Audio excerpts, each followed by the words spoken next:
Assalamualaikum warahmatullahi wabarakatuh. Perkenalkan, nama saya Novita Hanifah, NIM 181203003, Prodi PGSD semester 6, Universitas Eparina. Di sini saya akan membacakan ujian UAS Pendidikan IPS kelas tinggi dengan dosen pengampu kami, Ibu Vika Auliananda, SPD MPD.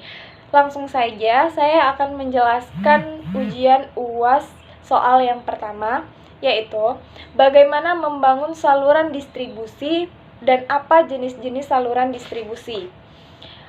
Saya masuk yang ke pertama, yaitu apa saja saluran-saluran distribusi.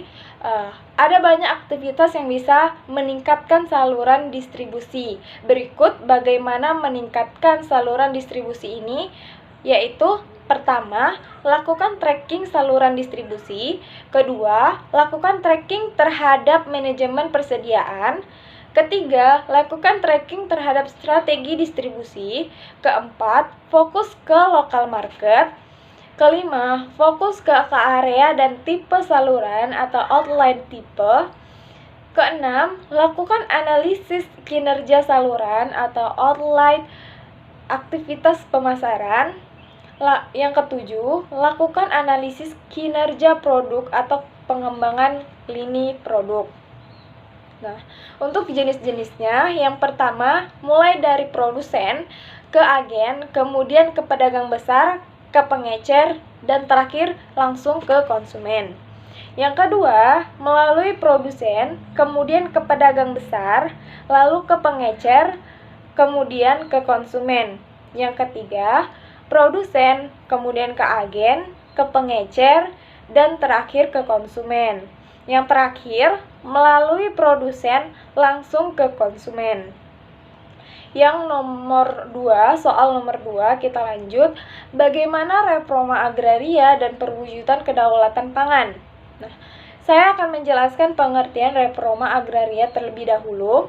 Agraria reforma adalah suatu penataan kembali atau penataan ulang susunan pemilikan, penguasaan, dan penggunaan sumber-sumber agraria untuk kepentingan rakyat kecil seperti petani, buruh, tani, tunakisma, dan lain sebagainya.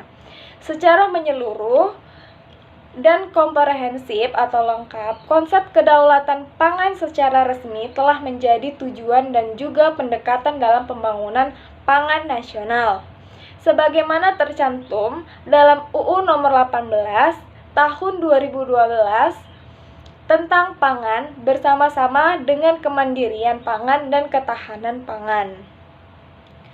Saya masuk ke soal yang ketiga, yaitu bagaimana upaya guru sebagai upaya pembangun karakter bangsa atau national karakter.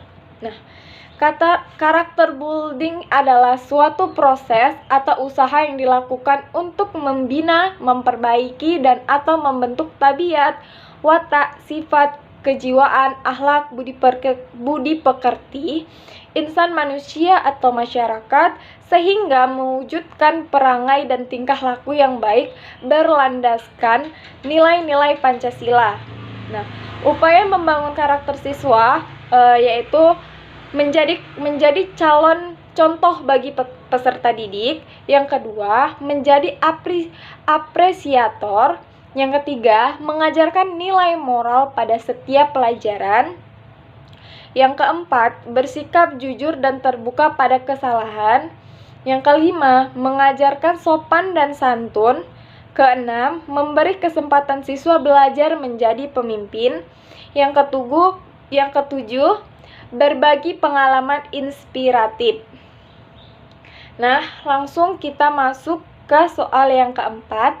Agar sekolah bisa berjalan secara optimal, sekolah perlu diberikan kepercayaan dan wewenang serta kesempatan untuk mengelola sendiri potensi dirinya sesuai kondisi-kondisi objektif di dalamnya dan sejalan dengan kebijakan pemerintah mengenai pendidikan nasional dan desentralisasi pendidikan. Jelaskan. Konsep dasar desentralisasi kewenangan pengelolaan pendidikan berubah dari sistem sentralisasi ke sistem desentralisasi. Desentralisasi pendidikan berarti terjadi pelimpahan kekuasaan dan wewenang yang lebih luas kepada daerah untuk membuat perencanaan dan mengambil keputusan sendiri dalam mengatasi permasalahan yang dihadapi pendidikan. Sebuah sistem manajemen untuk mewujudkan pembangunan pendidikan yang menekankan pada kebinekaan kebijakan desentralisasi pendidikan dan kendala pelaksanaan kedatipun sentralisasi pendidikan di satu sisi mempunyai nilai positif. Paling tidak dalam hal ini tercapainya standar mutu secara nasional, namun di sisi lain mempunyai dampak yang tidak sedikit. Nah, saya lanjut ke soal yang nomor 5. Apa saja macam-macam media pembelajaran IPS? Macam-macam media pembelajaran IPS adalah melalui alat-alat visual yang dapat dilihat seperti film strip, transparansi, mikroprojektif, gambar, ilustrasi, card, grafik, poster, peta, dan globe.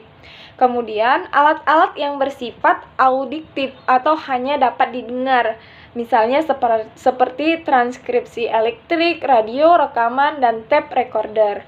Sekian jawaban dari saya. Lebih dan kurangnya saya mohon maaf. Terima kasih.